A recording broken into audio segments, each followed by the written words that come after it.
بسم اللہ الرحمن الرحیم۔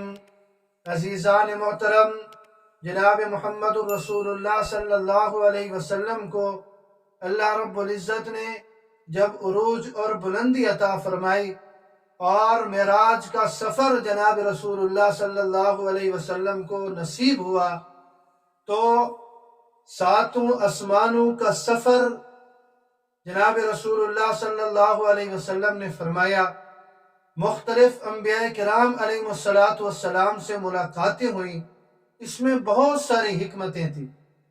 اسی طرح 7 آسمانوں سے اوپر سدرۃ المنتہا تک کی معراج، اور پھر شریف اقلام تک کی معراج، اور پھر مقام قرب اور دنو تک کی معراج، اس میں بھی بہت ساری حکمتیں اور مصلحتیں پوشیدہ ہیں۔ چنانچہ سیرت المصطفیٰ میں مولانا محمد ادریس کاندھیلوی رحمۃ اللہ علیہ نے لکھا ہے کہ 7 آسمانوں تک جناب رسول اللہ صلی اللہ علیہ وسلم کی 7 معراجیں ہیں، اور ہر آسمان پر کسی نبی سے ملاقات، اس میں بھی بہت سی باتوں کی طرف اشارہ ہے، بہت ساری حکمتیں ہیں۔ یہ 7ویں آسمان سے سدرۃ المنتہا تک یہ 8ویں معراج بنتی ہے۔ جیسے یہ معراج 8ویں ہے، اس میں اشارہ ہے فتح مکہ کی طرف جو 8 ہجری میں ہوا تھا۔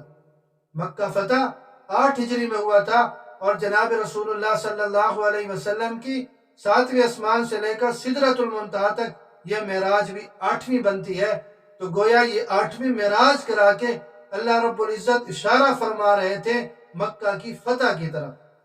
اور اسی طرح پھر سدرۃ المنتہا سے شریف الاقلام تک یہ 9ویں معراج بنتی ہے، اور 9 ہجری میں غزوہ تبوک پیش آیا۔ تو یہ معراج اسی غزوہ تبوک کی طرف اشارہ تھا۔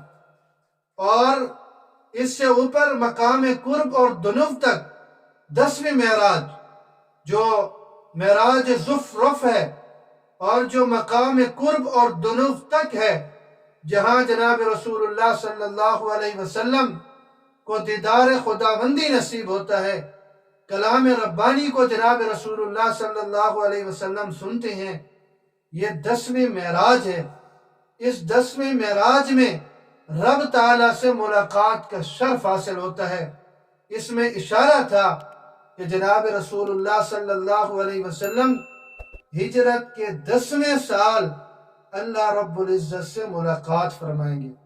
یعنی آپ صلی اللہ علیہ وسلم کو یہ جو 10ویں معراج نصیب ہوئی نا، جس میں دیدار خداوندی ہوا، اللہ رب العزت سے ملاقات ہوئی، یہ جناب رسول اللہ صلی اللہ علیہ وسلم کے ہجرت کے 10ویں سال آپ صلی اللہ علیہ وسلم کے وصال کی طرف اشارہ تھا کہ اس سال اللہ کے حضور یعنی رب العالمین سے ملاقات ہوگی، اور آپ صلی اللہ علیہ وسلم دار دنیا کو چھوڑ کر، دار فانی کو چھوڑ کر رفیق اعلیٰ سے جا ملیں گے۔